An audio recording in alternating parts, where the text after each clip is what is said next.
If you're looking to start a business, but you're struggling to pick the right idea with a vast amount of options and opportunities out there, then stick around and by the end of the video, you will have a practical guide for how to choose the right business that best suits you. Hi guys, welcome back. My name is Josh and I make videos on digital marketing tips, self-development and business videos like this one here. When deciding to start a business, everyone has their own ideas and views on what possible business to start based on certain criteria that they set out for themselves. Such as, what do you want your business to do for you? Do you want to start a business that will give you more free time, something that is a bit more flexible so that you can work around your schedule, have some more free time for spending time with family, i.e. maybe also giving way so that you can do some traveling, or maybe you just want a business that's focused on making as much money as possible so you can retire a bit more earlier. So when you start thinking about certain businesses that you want to start, and you maybe ask some friends or family for their opinions so that you can get a bit more ideas and clarity around it, they'll often approach you with two schools of thought.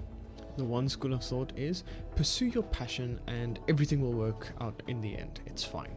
The reason why a lot of people say pursue your passion is you don't want to work in an environment where you really hate what you're doing. I mean, you're spending at least a third of your life at work, so why pursue something that you actually don't enjoy just to get a little bit more money?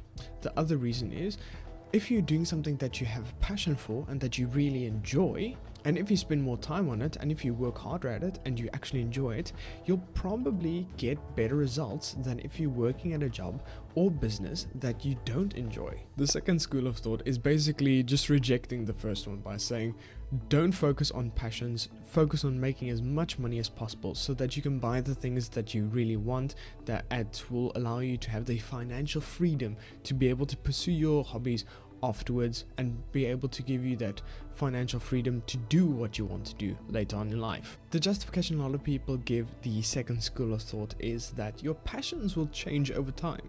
You probably don't have the same passions you had 10 years ago, and you're likely not going to have the same passions 10 years from now that you have right now.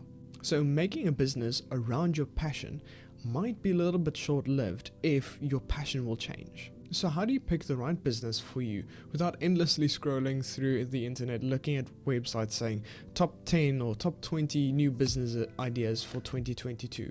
There's actually a very simple principle that's been around for hundreds of years that can help you answer this question. It's called Ikigai. Ikigai is a Japanese term which loosely translated means reason for being. Mark Wynn took the concept of Ikigai and illustrated it into a Venn diagram consisting of 4 components. Component number 1, your business needs to be based around something that you love, enjoy, or are passionate about. So yes, we do use passion in choosing what business we want, but it is only a component of Ikigai. This is basically for the reason that we stated earlier. You'll put more effort into something that you enjoy and you'll work harder and you'll enjoy the process more if it's something that you have a passion for and that you've loved for a long time. So I'd suggest make a short list of all the things that you have a passion for. What is something that you can spend hours doing and researching? And if you hear it mentioned in a conversation, you kind of want to approach them and start talking about it because you enjoy it so much.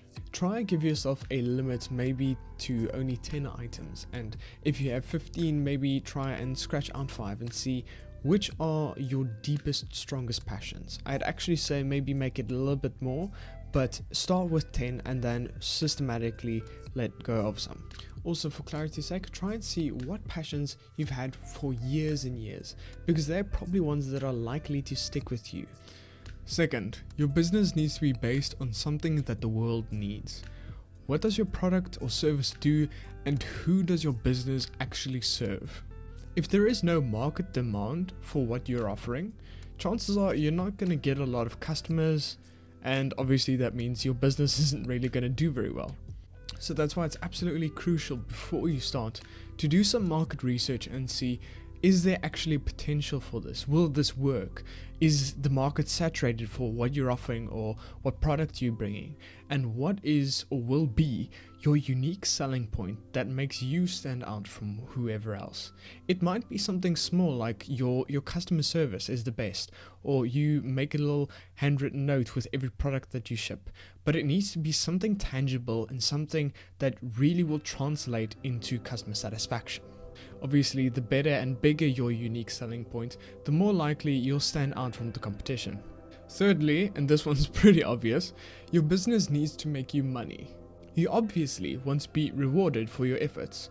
So this is where you take a look at that list of passions that you made in question 1 and you see what has the most potential to be an actual viable business. If one of your passions is taking a hike in nature, that might not translate so well into an actual business. However, if you have a passion for graphic designing, maybe you can start your own graphic design firm. So looking through that list and kind of making a note next to yourself from maybe 1 to 10, what is most likely to be a viable business with a unique selling point? After you went through that list of passions and you've kind of decided and you kind of have a vague idea of which will give you the most income or has the most potential for a good business, you can do some calculations and look at people's businesses and see kind of what they're making, what they can offer, and do some kind of calculations and see how profitable and how viable that business idea is for you.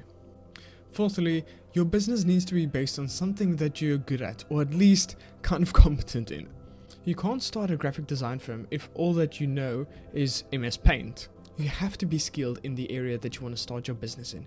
Even if it's just a competence skill, you can build on it from there, but you need to have some form of competence in what you're going to start your business in. Obviously, if you're selling a product instead of a service, you need to understand that industry and know what products are good, where the right suppliers are. You need to have a bit of idea of how to start that product business. For example, if you're starting a dropshipping business, you need to know what is the market value of those products.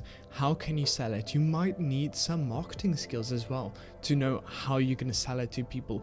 Where can you sell it to people? So you might actually need a variety of skills because you're actually starting an entire business.